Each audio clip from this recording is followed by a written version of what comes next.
உங்களுக்கு என்ன ஊன் உறக்கம் எல்லாம் வந்துச்சு இல்ல.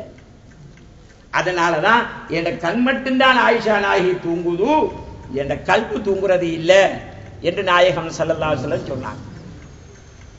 அப்ப நாயகம் ஸல்லல்லாஹு அலைஹி வஸல்லம் அவங்கள எங்களை போல ஒப்பீடு செய்யறதா இருந்தா ஒவ்வொரு மூமினையும் பேரித்தமரம் சொல்லுவோம், பேரித்தமரம் சொல்லுவோம். அப்ப நாங்க ஏற்றுக்கொள்றோம். பேரித்தமரத்தை போல காய்க்கிறான் பூக்குறான், அவனை வெட்டி கூரைக்கு பரவாயில்ல போடலாம்னு சொல்லு, அதெல்லாம் சொல்லு. அப்பதான் ஒப்பீடு. ரசூலுல்லாஹ் எங்களை போல ஒப்பீடு செய்யறதா இருந்தா. ஆகவே அன்பார்ந்த சகோதரர், ஒப்பீட்டுக்கும் ஒரு முறை இருக்கு, அந்த முறையில தான் ஒப்பீடு செய்யணும். ஆகவே நாயகம் ஸல்லல்லாஹு அலைஹி வஸல்லம் எங்களை போல சாதாரண மனிதர் அல்ல. ஏனென்றால் நாயகம் ஸல்லல்லாஹு அலைஹி வஸல்லம் ஜாபிர் ரலியல்லாஹு அன்ஹு ஹதீஸ் இங்கே புகாரியில பதிவு செய்யப்பட்டதுதான். நாயகம் ஸல்லல்லாஹு அலைஹி வஸல்லம் அவங்க ஜாபிர் ரலியல்லாஹு தஆலா அன்ஹு அவர்களுடைய தொடையில தலையை வச்சு படுத்து கொண்டிருக்கிறாங்க. ஜடலத்தை வச்சு படுத்து தலையை மட்டும் தான் வச்சிருக்கிறாங்க. அப்ப நாயகம் ஸல்லல்லாஹு அலைஹி வஸல்லம் அவங்களுக்கு வஹி வருகிறது. வார நேரத்தில் அந்த வஹியை ரசூலுல்லாஹ் எந்த அளவுக்கு தாங்கி இருக்கிறாங்க யோசிச்சு பார்க்கணும். ஜாபிர் ரலியல்லாஹு அன்ஹு சொல்றாங்க, ரசூலுல்லாஹ்வுடைய தலையுடைய பாரத்தினால என்னுடைய தொடையினுடைய எலும்பு முறிஞ்சு போகுமோ என்று நான் பயந்துட்டேன். அப்ப தலையுடைய பாரத்தினாலதான் தொடையுடைய எலும்பு முறிஞ்சு போகும் என்று நான் பயந்தேன் என்றா ரசூலுல்லாஹ்வுடைய முழு ஜடலமும் எந்த அளவுக்கு பாரமா இருந்திருக்கணும். அந்த வஹியை சுமந்த ரசூல் ஸல்லல்லாஹு அலைஹி வஸல்லம் அவங்கள எங்களை போல சாதாரண மனிதர் என்று எடை போடுறதா இருந்தா இவன் குர்ஆனுக்கு விரோதம் கற்பிக்கிறான். லவ் அன்ஸல்னா ஹாதல் குர்ஆன அலா ஜபலின் லரஐதஹு காஷியம் முத்தஸத்தியம் மின் ஹஷியத்தில்லாஹ்.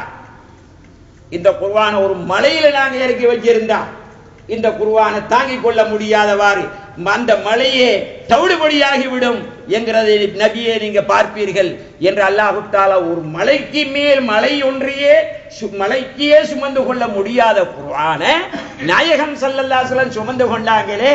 அப்பேற்பட்ட நாயகம் ஸல்லல்லாஹு அலைஹி வஸல்லம் அவங்கள எங்களை போல சாதாரண மனிதர் என்று எடை போடுறதா இருந்தா நீ குர்ஆனுக்கு துரோகம் கற்பிக்கிறாய், குர்ஆனுக்கு விரோதம் கற்பிக்கின்றாய், யகூதிகளுடைய நடைமுறைகளை நீ பின்பற்றி கொண்டிருக்கிறாய்.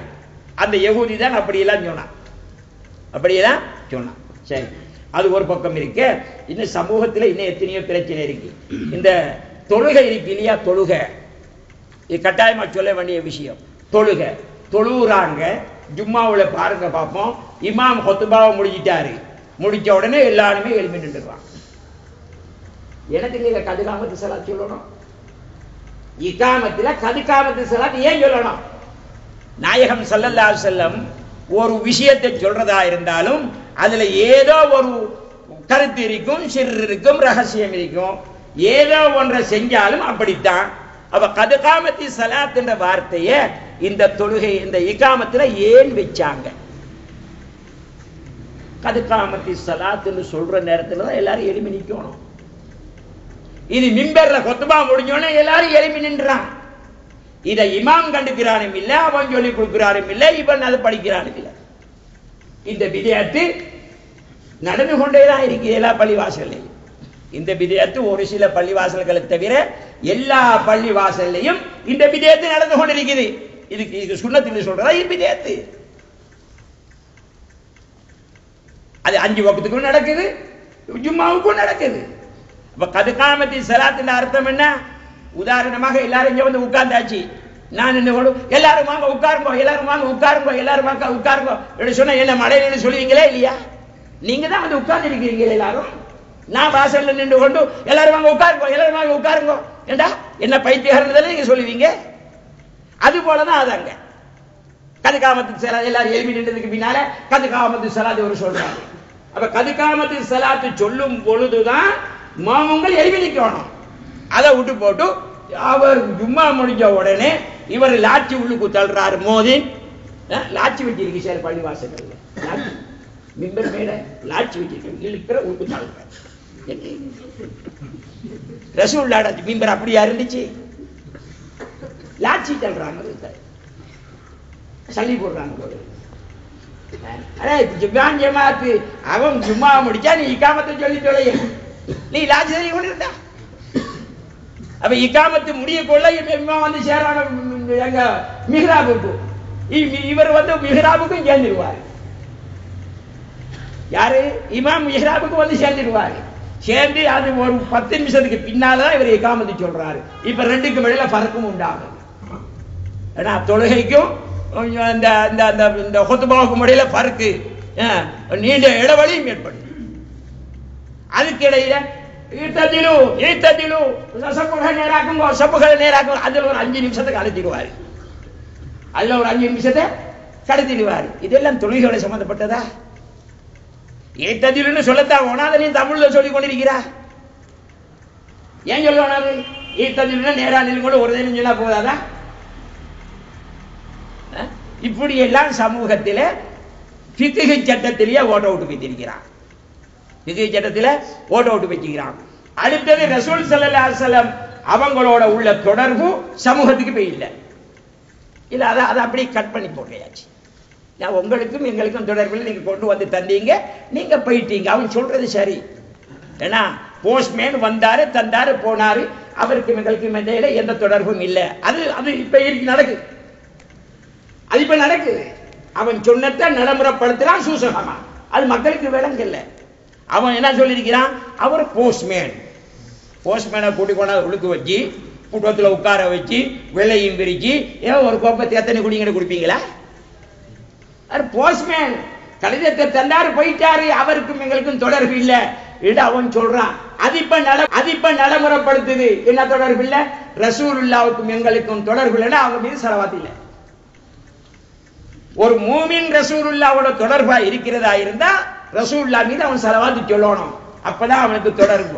அந்த தொடர்பு இல்லாம இவர் எவ்வளவு பெரிய அந்த பாக்கு மரத்த மாதிரி விஸ்வாக்கு வச்சிருந்தாலும் சரி, 7 முழத்து தலப்பாவை கட்டியிருந்தாலும் சரி, கணுக்கால் வரை குப்பாயத்தை போட்டிருந்தாலும் சரி, நீட்ட தாடியை வச்சிருந்தாலும் சரி, அங்க தொடர்பு இல்லைண்டா இதுக்கு வேலை இல்லை. அங்க தொடர்பு இல்லைண்டா இந்த நீட்டு தாடியில வேலை இல்லை. அதுதான் இவனுக்கும் இருந்துச்சு, ஃபிரௌனுக்கும் இருந்துச்சு. ஃபிரௌனுக்கும் நீட்ட தாடி தான் இருந்துச்சு. அவனை விட தாடி நீட்டும். ஃபிரௌன் கட்டையானால் அவனை விட தாடி நீட்டான், இழுபடும் தாடி. அதுக்கு முடிச்சு போட்டு வச்சிருந்தான். இல்லங்க தாடி வைக்கத்தான் வேணும், அது அழகா வைக்கணும். அதே நேரத்தில் ரசூலுல்லாஹ்வுடைய முஹப்பத் அங்க இருக்கணும். அவங்க மீது ஸலவாத் சொல்ற தன்மை இருக்கணும். இப்ப அதை கட் பண்ணி பாங்குக்கு முன்னால ஸலவாத், அது சில்லறை பிரச்சனை, அதை விட்டுருக்கப்பா. ஆலிக்க சொல்ற சில்லறை பிரச்சனை, அதுல தலையை கொடுத்து கொண்டு சமூகத்தை பிளவுபடுத்தாங்க. விட்டாச்சு, சரிக்கா விட்டுருவோம். இகாமத்துக்கு முன்னாலே இல்லை. அது நஸ்ஸின் புறத்தில் வந்த சுன்னத்து. அது அங்கே அதே நிப்பாட்டியாச்சு. நிப்பாட்டி பேத்து தொழுகைக்கு பின்னால் அஸ்ஸலாத்து வஸ்ஸலாமு அலைக்க யா ரசூலுல்லாஹ் சொன்னா அது இப்ப இல்லை. தொழுகைக்கு உள்ளேயாவது சொல்றான், பதில் சொல்லுவான்னு எனக்கு தெரியாது. தொழுகைக்கு உள்ள சொல்றானா என்னமோ தெரியாது. அப்ப ரசூலுல்லாஹ்வோட தொடர்பு இருந்தா தான் தொழுகையோட அங்க தொடர்பு வரும். தொழுகை என்ற வார்த்தை சலாத் என்றதையும் ரசூலுல்லாஹ்வின் ஸலவாத் சொல்ற சலாத் என்ற வார்த்தையும் ஒன்று சேர்த்து பார்த்தா ரெண்டுக்கும் இடையில வித்தியாசம் கிடையாது. அதுல அர்த்தம் என்ன? இங்க தொடர்பு இருந்தா தான் உன தொழுகையில உனக்கு பிரயோஜனம் எடுக்க முடியும். இங்க தொடர்பு இல்லைன்னா அந்த தொழுகையில வேலை இல்லை, அந்த தொழுகையில வேலை இல்லை என்றது அல்லாஹ் தஆலா விளங்கப்படுகிறதா? ரெண்டையும் ஒரே வார்த்தையில வச்சிருக்கிறான். இது விளங்குதில்லை, ஆலிம்சாமாருக்கும் விளங்குதில்லை, மற்றவனுக்கு விளங்குதில்லை. அதே நேரத்தில் அல்லாஹ் தஆலாவை சொல்றான், அல்லாஹ் தஆலாவுடைய மலக்குகளும் ரசூலுல்லாஹ் மீது ஸலவாத் சொல்லிக் கொண்டே இருக்கிறாங்க. மூமின்களை நீங்களும் ஸலவாத் சொல்லிக் கொண்டே இருங்கன்றதான் அர்த்தம். ஸலவாத் சொல்லுங்கன்றது இல்லை, நீங்கள் ஸலவாத் சொல்லிக் கொண்டே இருங்க, ரசூலுல்லாஹ்வோட தொடர்பை ஏற்படுத்தி கொண்டே இருங்க என்று அல்லாஹ் சுப்ஹானஹு வ தஆலா சூசகமாக சொல்றான். இதை விளங்கிக்காம ரசூலுல்லாஹ் ஓட மக்களுக்கு இருந்த தொடர்பை அப்புறப்படுத்தி இப்ப சமூகத்திட்ட ஸலவாத் என்ற பேச்சுக்கே இடம் இல்லை. ஸலவாத் நாங்க சொல்லணும். சில பேருக்கு எலர்ஜிக்காகிற ஸலவாத் சொன்னா, ஒரு ஊர் பள்ளி வாசல்ல பாங்குக்கு முன்னால ஸலவாத் சொன்னதான், பக்கத்து ஊர் தான் வாங்க ஒருத்தன் சொல்றானா அந்த ஸலவாத்தை கேட்டதுக்கு எலர்ஜிக்காக இருந்தான். எலர்ஜிக்காகத்தான் இருக்கு. ஏண்டா நீ காஜிரா போனியே, காவிரிக்கு ரசூலுல்லாஹ் பத்தி சொல்ற நேரத்தில் எலர்ஜிக் ஆகுறது தானே, அது மாதிரி உனக்கு எலர்ஜிக் ஆகுது. அதுக்கு நாங்க என்ன செய்யலாம்? இப்படி சமூகம் முன்னேறி இருக்கிறாங்களா? முன்னேறி இருக்கிறாங்க. எல்லாரும் தொழுகைக்குரிய மக்களா இருக்கிறாங்க. பள்ளிவாசல் நிறைஞ்சு போயிருக்கான். பள்ளிவாசல் எல்லாம் நிறைஞ்சுதான் போயிருக்கோம். ரசூலுல்லாஹ் சொன்ன ஹதீஸ் தான்.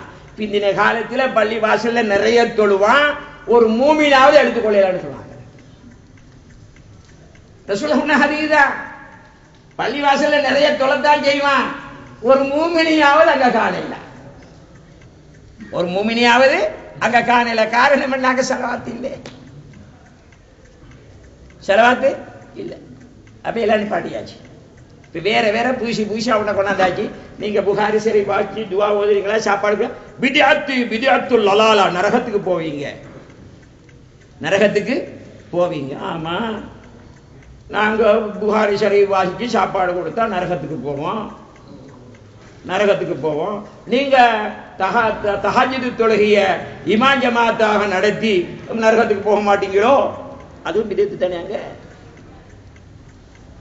என்ன சொல்லுவீங்க? இது போல பிதத்தை சொல்லி கொண்டு போகலாம். அதனால நேரங்காலம் கிடையாது. அதனால ஒவ்வொரு மூமினும் ரசூலுல்லாவோட எந்த நேரத்திலே தொடர்புடையவனாக இருக்கணும் என்றிருந்தால் அவன் ரசூலுல்லாஹ் மீது ஸலவாத்து சொல்லிக் கொண்டிருக்கணும். அப்பதான் ரசூலுல்லாவோட தொடர்பு இருக்கும், ஈமான் வலுப்பெறும், அவனுடைய இபாதத்துக்களை அல்லாஹ் சுப்ஹானஹு வ தஆலா ஏற்றுக்கொள்வான். ஒரு மனுஷன் 1000 தைரம் இல்ல, 1 கோடி தரம் இல்ல, ஒரு காபிர் லா இலாஹ இல்லல்லாஹ் சொல்லிக்கிறா வச்சுக்கொள்ளுங்க, ஓ முஹம்மதுர் ரசூலுல்லாஹ்னு ஒரு விடுத்தம் சொல்லலாட்டியும் அவன் இஸ்லாத்துக்கு நுழைய மாட்டான். லா இலாஹ இல்லல்லாஹ் 1 கோடி தரம் சொல்லிட்டா ஒரு காபிர், ஒரு விடுத்த முஹம்மதுர் ரசூலுல்லாஹ் சொல்ல இல்ல, இஸ்லாத்துக்குள்ள வர மாட்டான். அவளுக்கு தொழுகை கடமை இல்ல, நோன்பு கடமை இல்ல, ஹஜ்ஜு கடமை இல்ல, ஜகாத்து கடமை இல்ல, ஒன்றும் கடமை கிடையாது. ஏன் இஸ்லாத்துக்கு வரலையே? எப்ப முஹம்மதுர் ரசூலுல்லாஹ் ஒரு விடுத்தம் சொல்லுவானோ அப்பதான் தொழுகையின் கடமை, நோன்பும் கடமை, ஹஜ்ஜின் கடமை, மத்த இபாதத்தின் கடமையாகும், மத்த இபாதத்தும் கடமையாகும். ஆகவே அன்பார்ந்த சகோதரர்களே, மூமின்களாக இருக்கிறவங்க ரசூலுல்லாஹ்வுக்கு முக்கியத்துவம் கொடுக்கணும். எங்களோட ரூஹை விடவும் மேலாக கருதணும், எங்களுடைய ஆத்துமாக்களை விடவும் மேலாக கருதணும், புள்ள குட்டிகளை விடவும் மேலாக கருதணும். அப்படி கருதாத வரைக்கும் அவன் மூமினாக முடியாது, மூமினாக முடியாது என்று நாயகம் ஸல்லல்லாஹு அலைஹி வஸல்லம் சொல்லி வச்சிருக்கிறாங்க. அதனால் அல்லாஹ் சுப்ஹானஹு வ தஆலா நம் அனைவர்களையும் எங்களுடைய நாயகம் ரசூல் அக்ரம் முஹம்மது ஸல்லல்லாஹு அலைஹி வஸல்லம் அவர்கள் எந்த வழியை காண்பித்து தந்தார்களோ அந்த வழியிலே நடந்து அவர்களுடைய திருச்சபாத்தை பெற்றுக்கொள்ளக்கூடிய மக்களில் நின்றும் அல்லாஹ் சுப்ஹானஹு வ தஆலா நம் அனைவர்களையும் ஆக்கி வைப்பானாக. ஆமீன் யா ரப்பல் ஆலமீன். அல்ஹம்துலில்லாஹி ரப்பில் ஆலமீன். அஸ்ஸலாமு அலைக்கும்.